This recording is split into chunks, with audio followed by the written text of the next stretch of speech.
What is up for everyone who's watching out there live? I just want to go ahead and actually wait for some more people to join in before I start. Getting my glasses on here. That way I can actually see the screen for those who are in the chat. Let me adjust my frames. And there we go. That's nice and tight.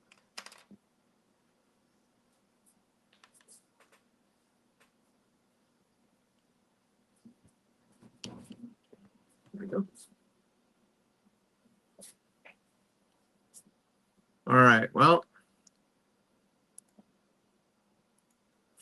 for those who are interested,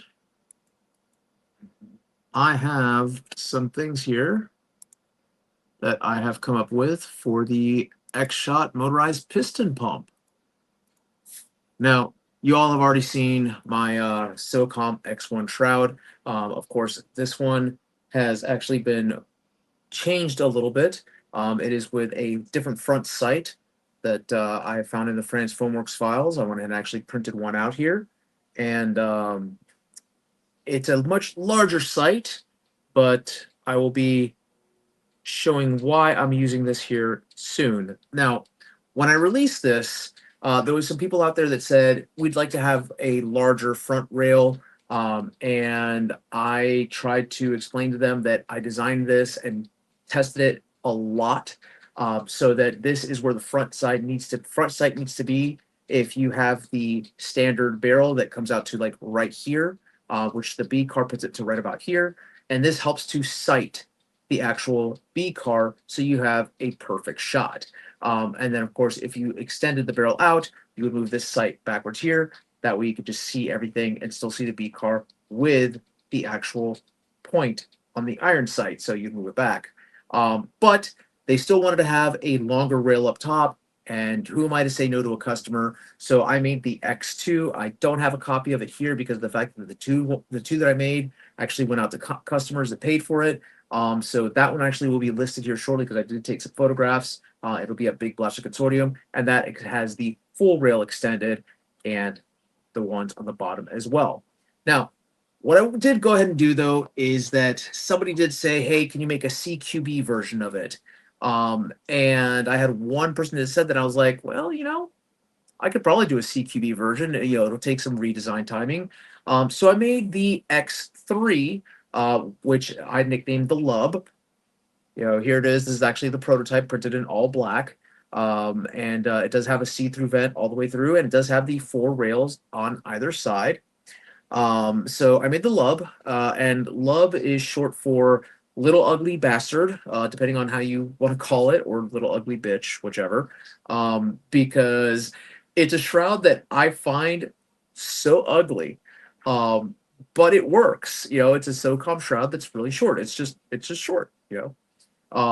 If you like it, that's fine. This will be available on the store. Now, the one thing about this one, though, is that Autismus, he designed a collet replacement for the X-Shot, which I'll tell you, the collet here, eventually when you unscrew it and screw it, eventually, if you overscrew it, you might cause it to crack. And what's going on there, Shotgun? So he actually designed a replacement collet that you can print out, and there's 2 versions of it. There's a thick version, and then there's the skinny version. Now, I'm actually going to reach out to Autismus to see if I can actually give these out with the Lub, because I designed the Lub to be used with the skinny version. So it twists on.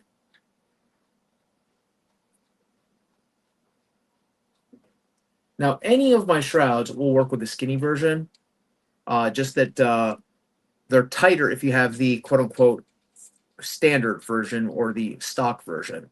But with the skinny version, the Lub is literally a friction fit.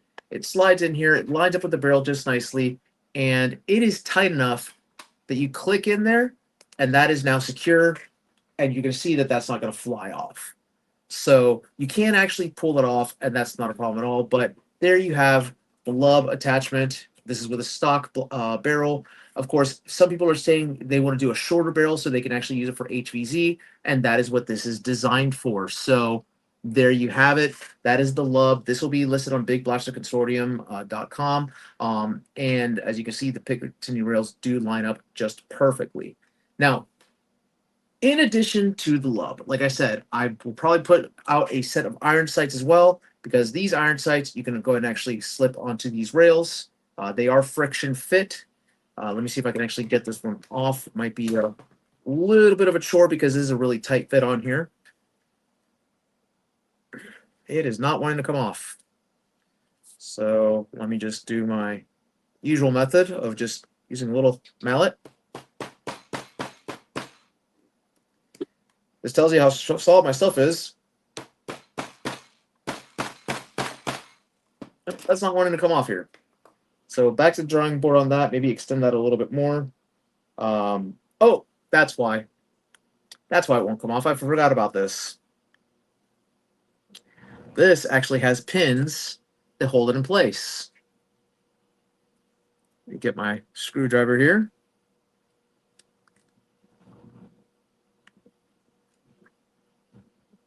These are designed very much like ladles, which has two pins that hold it in place. And there you go. Now that does tell you, though, at least how strong my prints are, that you saw me beating on it with a mallet and it didn't break. So this, you just take the pins out, and they're really tight in there. So you can tap the pins in with a little hammer to attach them. But now we take the next item, which is the rail riser. I believe that Gims Mods, Ryan, he actually named this. I'll have to get the name of it from the chat that I had with him, because this was his actual idea. He said, hey, can you make a rail riser or a carry handle? He wanted actually, he said a carry handle. I in turn made it a rail riser so that you have an additional Picatinny rail on top. But when you do a carry handle, sometimes you lose available real estate on your pick rail.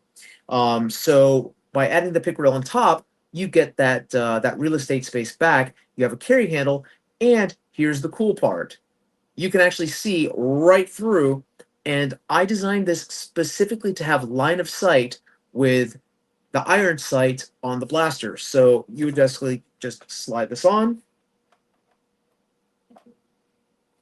Now this does get tightened in properly and secured with an M330 screw and the matching nut. So it just fits on like that. And then this will slip on the front here. Now, obviously, we do not have the pins in here, so this is still loose. But there you have it. And I can line up my shot dead-eye with the target reticule from the rear sight and the little pip in the front sight, so it is perfectly aligned. And then you still have the rail riser up here as well, and it also acts as a carry handle because this blaster did not come with a necessary sling point attachment. So there you have it. Now, the other item, and this is actually still being prototyped out because it's a little loose in the back here, but this is a working buttstock that works with an end strike rail. And there was my sight because it was secured. Now, this buttstock, it is designed to work with a strife. I'm actually modifying this little back attachment point so that it will secure and rest firmly better with this blaster right here. I'm adding a little bit of a little strut right here so that it not clamps, but it prevents this little wobble. Now, this wobble, don't worry, it's not going to fall off, as you can see, but because of the fact that it does not sit flush with the top sides of the blaster, there's a little bit of a wiggle. Now, there is a way to get rid of that, obviously, using the end strike attachment itself. If you have some Teflon tape, you can actually just wrap it around here, and that will prevent that wiggle. That's just what happens with the nature of 3D printed buttstocks. They do kind of wiggle sometimes unless they're designed specifically for the blaster that you're going for. It does not utilize springs or anything like that. Not any physical like metal springs. It just has a plastic spring in here. And this was one of the France Foamworks designs that I went ahead and actually modified so that instead of having a magnetic buttstock, it has a hinge. So there you have that. Yes, Renee, that is what I mean. Like I build like a brick, because you saw me use a hammer on the iron sight, and it didn't do anything to it. So it used a rubber mallet. and even the little pins that were holding it together, they withstood the tension of the mallet beating on here. So, and on top of the mallet, you also had a metal piece that was going into the iron sight. And let me go get that iron sight and we'll get it closer to the camera.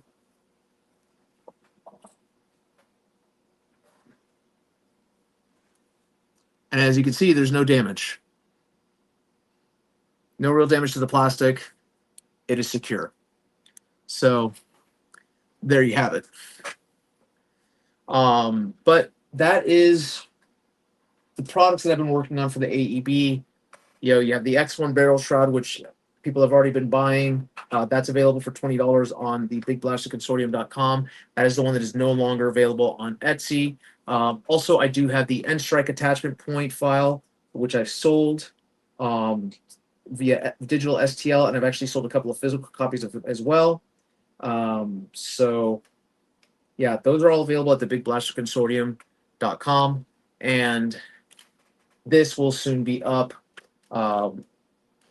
as well. I'm working on a price point for this, and eventually I'm going to sell an entire kit that's going to include the shroud, the rail riser attachment, possibly an additional set of sights, and also the buttstock as well.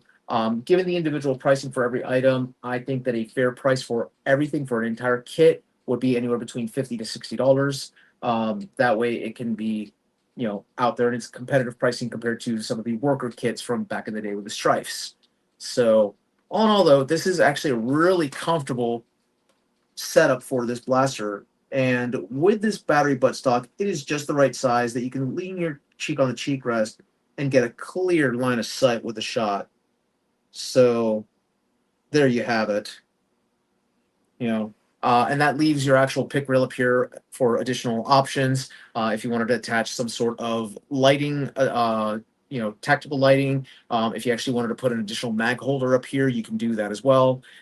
I may be doing a redesign on the Lub, maybe doing like an X3.5 or an X4, where instead of using just the one rail on the top, I might actually have angled rails as well, to give you more tactical rails as well, give you more tactical options. And then, yeah, I mean, all in all, though, I think that this is actually looking really sharp, even with the Lub one. I think that this blaster just looks sharp as heck right now. So I'm happy with this. Now, again, when I do these, AMS will be available. All of my printers are almost back up and running. I'm waiting for one part to be delivered, and then all of my printers will be at full speed again, which thank God. So yeah, there you have it. Now, also, I will be releasing on my website some things that I found in the Franz Foamwork files, because the Strife refuses to die, and I have some Strife kits there that are going to be pretty awesome. So keep in tune for that. If there is any questions regarding the products right now, go ahead and put them in the chat. Again, these have not been listed on Big Blaster Consortium just yet. They are in the process. I need to do the photographs and get them there. This one is listed right now. So it is listed as a battery buttstock. It is not specifically designed for the piston pump. I'm working on the tweaks to the design for that. But what is designed for the piston pump is the attachment point down here. This thing is, there you go, is this attachment point. Now, one of the things I want to address really quick while I have everybody in the live, for anyone who decides to watch this, is, well, I've noticed some comments out there on people that have promoted my stuff, and some things that have been said recently by people with 3D printers, and I'm going to go ahead and address that right now. Oh, camera, I aim downwards. So I respect that people have access to 3D printers at home. Obviously, Captain Shotgun, you have a 3D printer. Sataki, I'm not sure if you do, but I know I have 3D printers as well. Now, one of the things about 3D printers, of course, yes, you do invest quite a bit of money into a 3D printer. What that does not give you the right to is to be able to make stuff for free. Let me explain. yes, you can actually make stuff for free because you have your own filament. And that being said, that's great, but there still is a cost because you do have to have access to the files to print unless you design them yourself. Now, when it came to the actual barrel shroud designs myself, I could have opted to buy the ones that were sold by Tag or buy the one that was created by Lidl, or I should say, use the one that was created by Lidl, but I decided to make my own. Mine was the first in the market that actually had the four rails on either side. There have been other, blasters that or other shrouds that have come out since then that use a four rail system. Some of them actually look like the original mock-up that I had for the SOCOM one. I'm not going to claim anybody stole my idea, but I know that one person had it, and I trust him, so I know that he didn't give away that file. But I will say that their idea of having the shroud have all the little cutouts on it, that is not an original idea. That actually had existed, and I have the prototype file from that from a long time ago, prior to anyone else made them. But whatever. What I will say though is that the time and research and development that goes into making something and launching it, it costs money. It costs me money. So when I put a file up for sale and I say, hey, listen, for a license to print it, it's going to cost $5, or you can just buy the physical item from me for the same price and I'll get it out to you. I think it's more than fair. And the reason I say that is because there have been a couple of people out there that have balked at paying for an STL file because, and their logic is, I don't want to pay for something I have to then print myself. And that is a fair statement. You are paying for something that you have to print. That's fine. I get it. You don't want to pay for it. You don't have to have it either because it took me time and money to design it. And as my business mentor said, know your worth, know your value. And my time is worth money. My prints are worth money. And the amount of hours that I spent getting this right and printing something and waiting for it to finish printing to test it and then go back to the drawing board. Look, that's all worth money. It's not a charity thing, you know. Even though I'm very charitable with the hobby and out in the hobby space, not when it comes to this. So because of that, unfortunately, my file will at least my file will never be free. And as I did tell the individual who had made that comment, if you don't value a designer's time, and I understand that some of you might not, go make an account, go watch some videos online, and learn how to do CAD yourself. Because again, I'm not an expert at it. I'm really not. My stuff is blocky, it's bulky, it looks like it could be designed by a 2-year-old with a pen and a piece of paper. But it works. And there you have it. It's something that you can actually learn yourself. Now, I know that might get me some hate in the comments and some hate from some viewers, but it's just the truth. As a hobby, we need to, as a community here, we need to start respecting people's times and the money that they put into things. So, for example, and I'll mention one creator by name because he releases his files for free, and that's Silly Butts. Now, I'm not going to bash on Silly Butts, but Silly Butts releases his stuff for free because he gets it on the back end. Gosh, that sounds bad. He gets it though on the back end when someone buys a hardware kit from one of the licensed resellers that he has an agreement with. So, for example, if you buy it from AK Blaster Mods, or if you buy something from Out of Darts, you buy one of the kits from them, you are actually getting money into Silly's pocket. Or if they buy a blaster from Out of Darts, or if they buy the blaster and the print kit from AK Blaster Mods, again, you are getting money into Silly Butt's pocket. I don't have that distribution. You can either buy the physical file for myself, or you can buy the digital file for myself. That way, you're getting the money to me, and that's your way of saying, hey, we respect what you did. Thanks for this. So Yep, you are absolutely correct. People want something for free. Everybody wants stuff for free nowadays. And look, I'm okay with giving stuff for free every now and then. I'll give a free giveaway. You know, the reason that I created the file and even allowed to agree to sell it as an STL is because of the fact that I see that there's a use for it in the community, and the design of the buttstock is not original. I should say the end strike attachment is not my original design. The threaded tube is not my original design.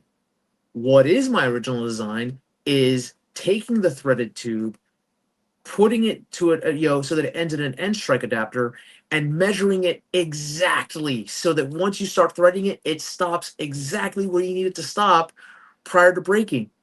So that is where it's my design, and I also made it so that the end strike attachment has the right size hole through it that feeds through the tube. So all your cables and all your adapters are going to fit right through there and make it to a battery buttstock. So that's what you're paying for, and to give you an idea, I mean, I'll be more than happy to show you. I don't have all the prototypes with it, but um, this was actually one of the prototypes right here. And on this prototype, there's markings because my original plan was to have a different buttstock that you had to secure not only with the end strike attachment point, but you had to secure using screws. And I had measured this exactly to put holes in for a heat insert.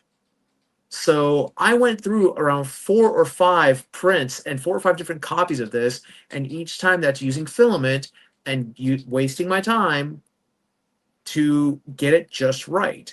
So, it was not I mean, it's an easy design process, but it was a lengthy one.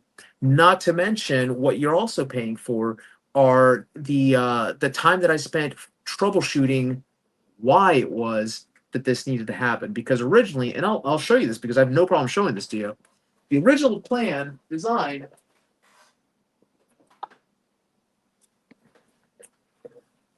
was to have a threaded battery buttstock. This is actually a battery buttstock, and I might adopt this and adapt this to be able to be usable. This does need to have a longer, so you need to do a rewire or an extension because this won't work with the stock wiring.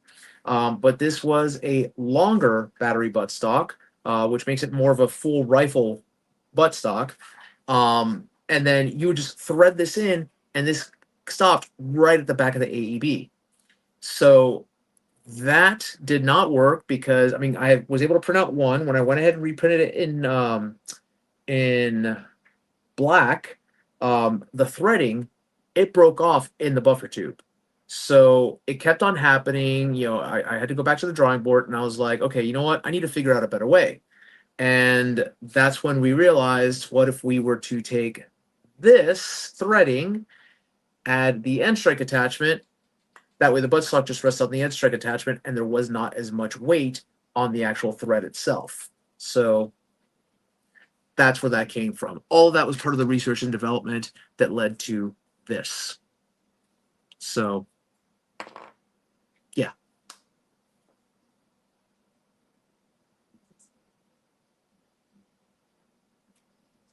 No, and you're right. A lot of people don't know that, which is why I'm doing this live, is to explain the process.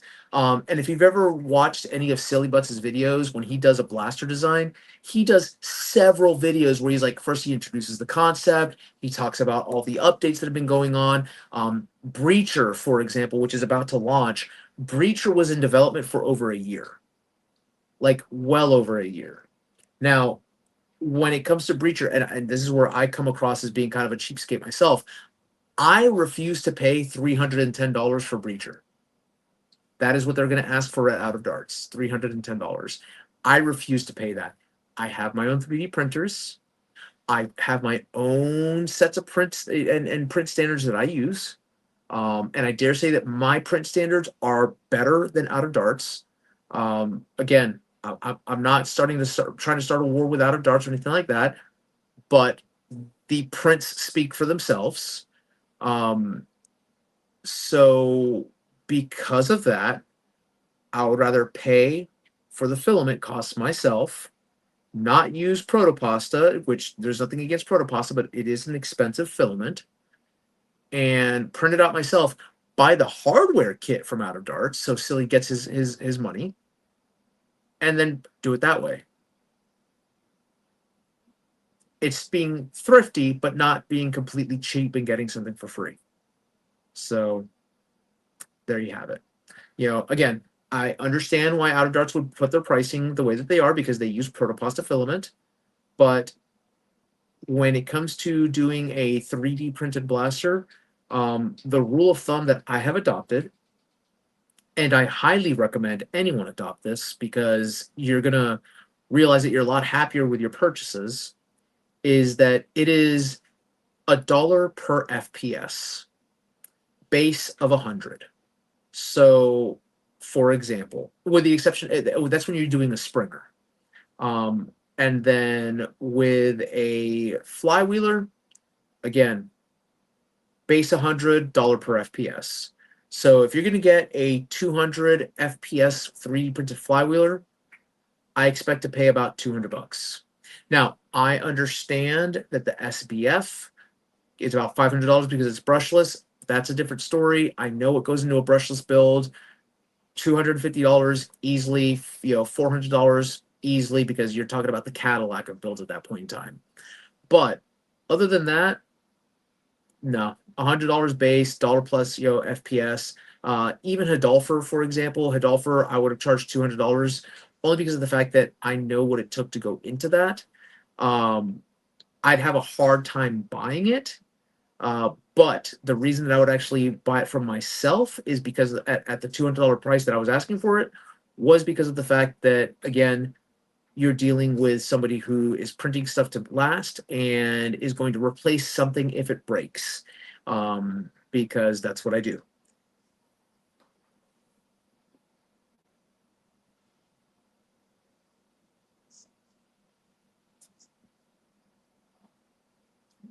Steve, yes, you are absolutely right.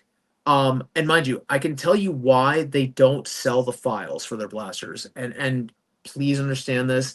This goes back to a tragedy that I'm eventually going to make this video with an actual physical item. But this goes back to what happened with the Valkyrie and with the Singapore Lynx, and with the Viper and the Fire Rat. So Steve, to tell you the story in case you didn't know this, there was a creator out there, and he was based out in Singapore, who designed the Valkyrie. The Valkyrie, it was, I think it also went by the Fire Phoenix at one point in time because they made a nylon injection molded version of it. So the guy had the files. He sold the copy of a file, and in turn, a company got a hold of it in Asia. Um,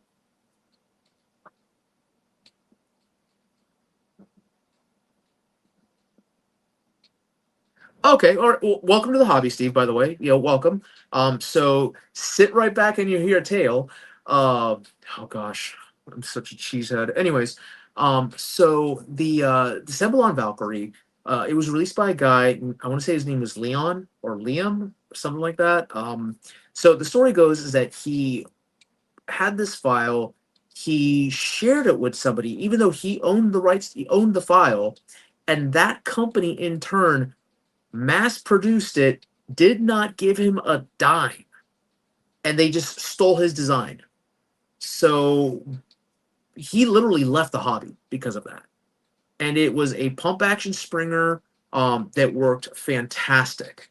Like, mind you, I have a Fire Phoenix and I have the Semblon Valkyrie, and they are great blasters. Like, they are straight up probably the most comfortable nylon injected blasters that you can get that hit around 150. They are a little pricey, but they are the most comfortable that you can get. And they are solid. I mean, way more solid than anything that we have here in the US. And I will die on that hill because as much as I like my Nexus Pro, it does feel like it's plastic. The Valkyrie and the Fire Phoenix do not. Now, you can upgrade a Valkyrie and a Fire Phoenix to hit over 200. In fact, I believe that my Cemballon Valkyrie is hitting like right around 220. It's kind of a bear of a prawn, but you can get it there.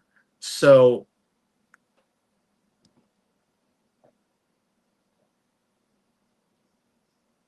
yeah, no, and Sataki's right.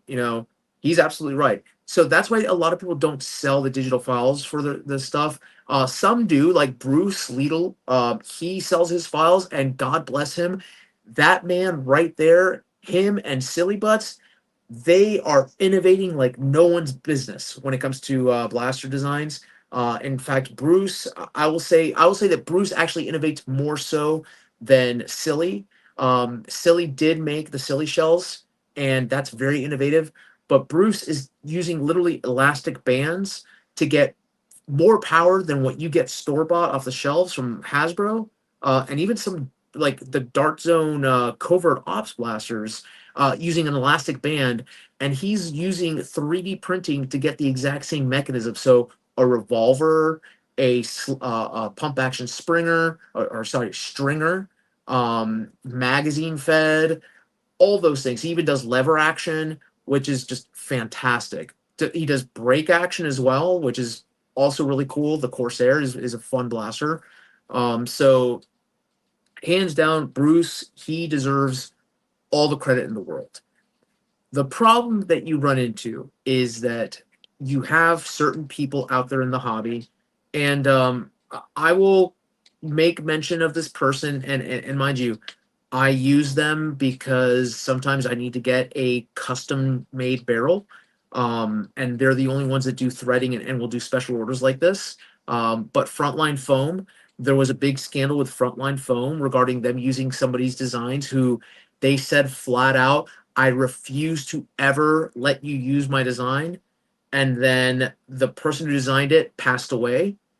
Somehow that file ended up in the hot hands of Frontline Foam, even though the person publicly said that he never wanted Frontline to ever print their blasters.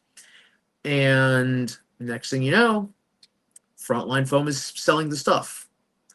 Also, apparently, there was an issue with Silly Butts that apparently they got a hold of some of Silly's designs, never gave Silly credit for it, and made a whole bunch of money off of selling some of Silly's designs. So again, that happens, and that's why a lot of people are hesitant to release their files. Now, I know me, for example, there is a company, and I do invite you to do your research on them. It's France Foamworks, started by Joshua France. He's actually my business mentor. He's the one who's been guiding me through the Big Blaster Consortium. And Joshua and I have talked about it a lot. I have access to all of the history of France Foamworks files. And he has some really cool accessories, which is what I'm using to start with the consortium. In fact, the buttstock that I showed you earlier, that is actually an original France Foamwork design that I in turn modified and I'm continuing to modify to work with the AEB. And I've changed a couple of little different things there, so it's now more of a collaborative design. So I say that because those files will never see the light of day off of my drive, only because of the fact that it is somebody else's work. I am acting as the steward, and I will never release those files for actual printing purposes here in the US. Now, I have developed a network of people overseas who, in order to get that file and that legacy out, I'm willing to share those files with the understanding that anything that they do financially has, or any modifications that they do to those files, have to be approved by me. And if they decide to sell those files, they need to pay royalties for them. And these are people that it is locked in a very binding contract, because of the fact that in a different world, I used to work with legal professionals. So I'm very proficient when it comes to contract law, and where I can do contract law, which is why, oddly enough, I will probably not be doing business contracts with my stuff to sell in Asia. So that being said, you know, I will never release those files for general population use.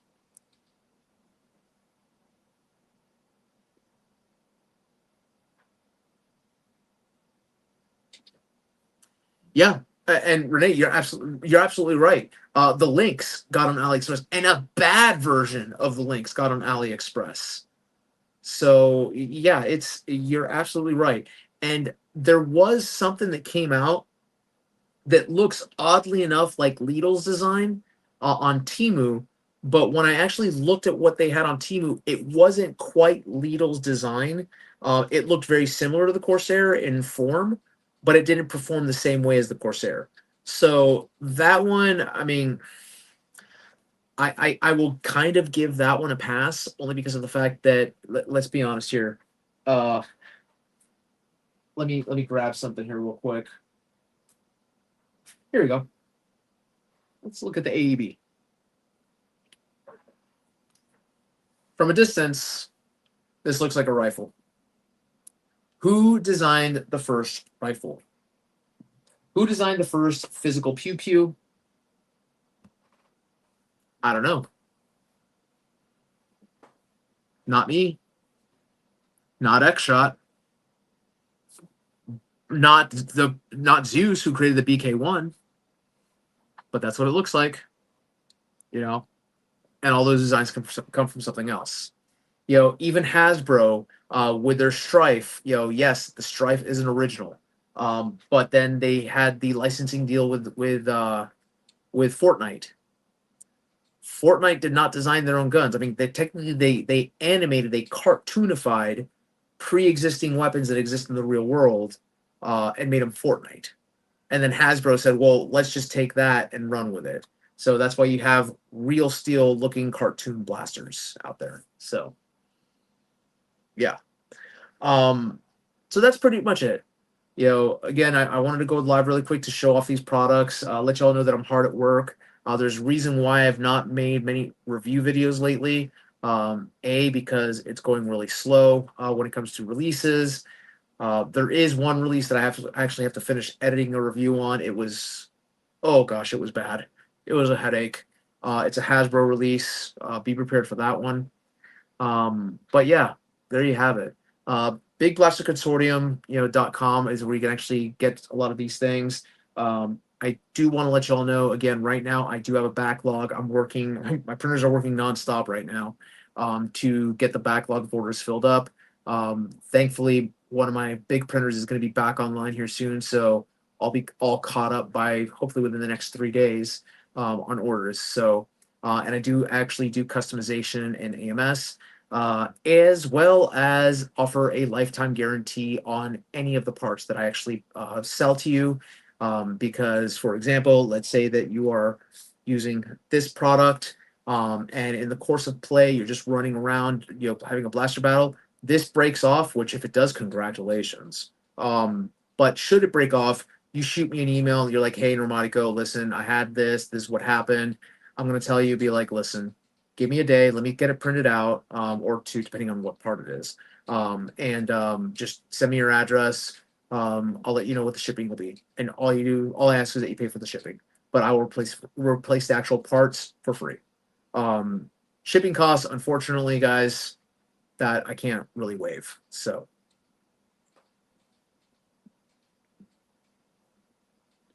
So Renee, I'm actually working on that. Oddly enough, I was meeting with a bank, so I went through Squarespace.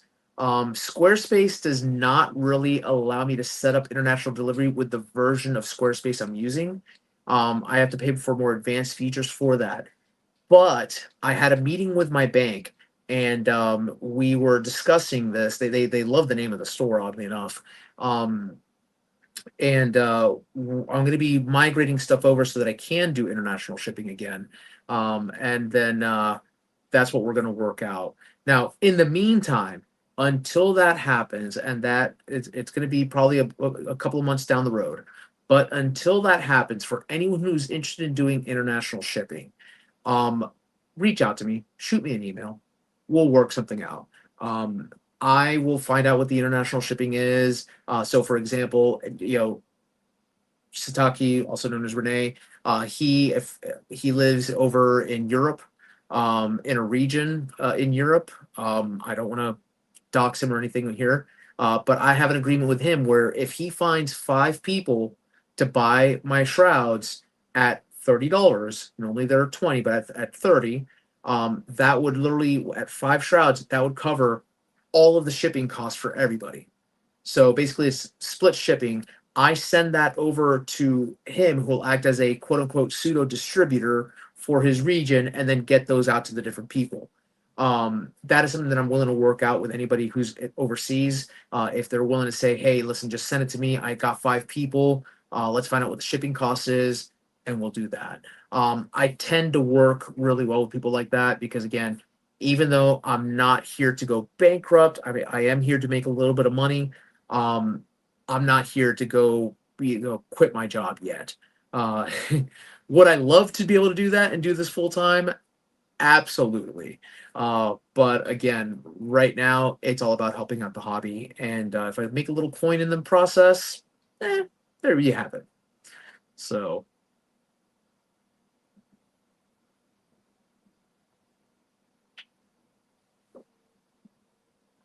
I do ship to Europe. In fact, so just to let y'all know, the reason I do this is because anyone who's been watching my channel, they know that I do the free giveaways. I've given away stuff to Australia. I give away stuff to I've gone all the way to Germany. I've gone to Indonesia.